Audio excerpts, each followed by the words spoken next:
My name is Ed Horowitz. I was born and raised in New York City. I'm the first generation American. My parents came over basically during World War II, each one having taken a different route. We'll talk about that. I've spent my career in three major areas. First is in development of cable TV and subsequently the satellite world. And then the third area has been now the formation of the internet.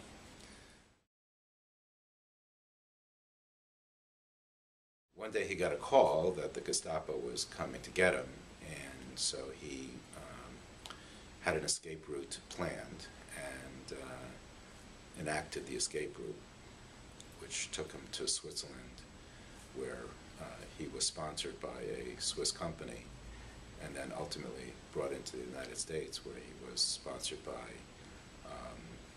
one of the members of that Swiss company. Siba Geige was the name of the company. My mother, who is Viennese, did not have a sponsor, so when she left Vienna, she was 17, went to Portugal and Spain, then to Palestine, and then ultimately to Cuba. So in a 5-year period of time, she traveled through those places. My father went down to Cuba, married her there, and as such was able to bring her into the United States. That's kind of that route.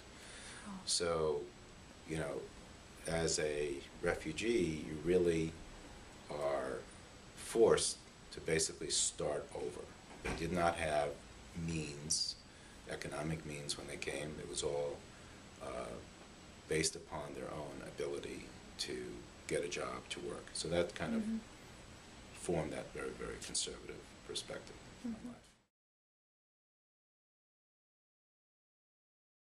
life. The whole idea of an American dream, the words were not used, okay? What instead was used was the art of the possible. Is there anything that is not possible? My father in particular was, you know, we had well, he was the breadwinner, so my father was the breadwinner of the house. My mother was a homemaker. And, you know, it was his view, you know, he had the struggle of overcoming language, not being from this country, so he had to first understand the culture, learn the language, then get a job when it was really hard to get a job, right after World War II in particular, when you had all the returning veterans. And so his view was very conservative, nose to the grindstone, straightforward. The number one job you have is to get a job and to keep that job.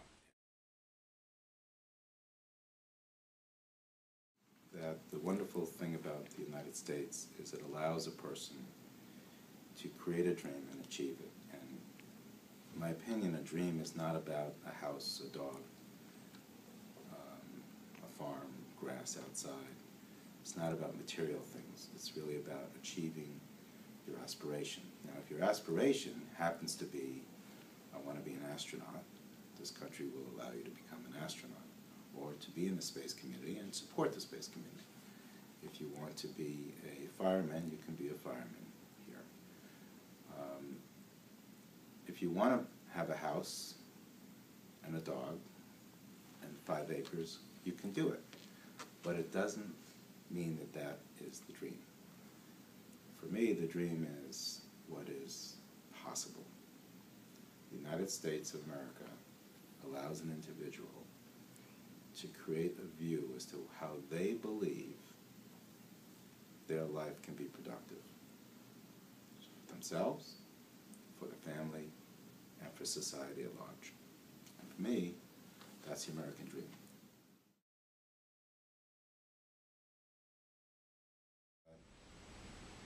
Three years ago, I formed a company with another fellow, and our objective is to privatize military satellite communications. So instead of the United States government spending billions of dollars, taking decades to build satellites for just plain old communications, I'm not talking about nuclear hardened control, just plain old, what I call jelly bean satellites, which are used to facilitate communications between our embassies and folks around the world. If you go back in history, those cost somewhere between $700 million and $1 billion each, take a decade to build. In the private sector, you could do that same projects and offer the same capability for about $300 million in 3 years to build. So the speed to market's much greater, the technology doesn't become obsoleted, and you'd say, well, could I do this in Germany? Could I do this in China? No. The art of the possible is here. We are, in fact, talking to the highest levels of the Department of Defense, the State Department, the intelligence community, about offering more efficient communication at a lower price on a faster timeline. And that is what is possible in this country. I think if you go around the world and ask, what country would you like to visit? Or say, what 3 countries would you like to visit? America would be one of the top 3, if not the number 1, no matter where you are in the world. And there's a reason for that. Why is that? We have to understand, we have to see America, because how do these people get along? Why are they successful? What is this capitalist society? How can a person who is a CEO of a company make 1,000 times what the janitor makes? How can that be possible?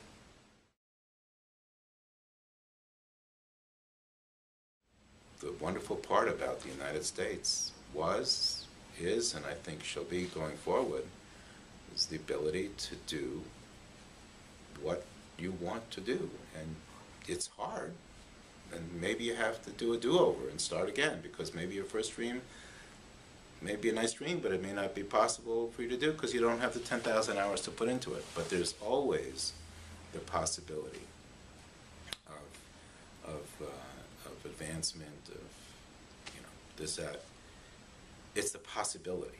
You may not be successful, but there's the possibility, the art of the possible.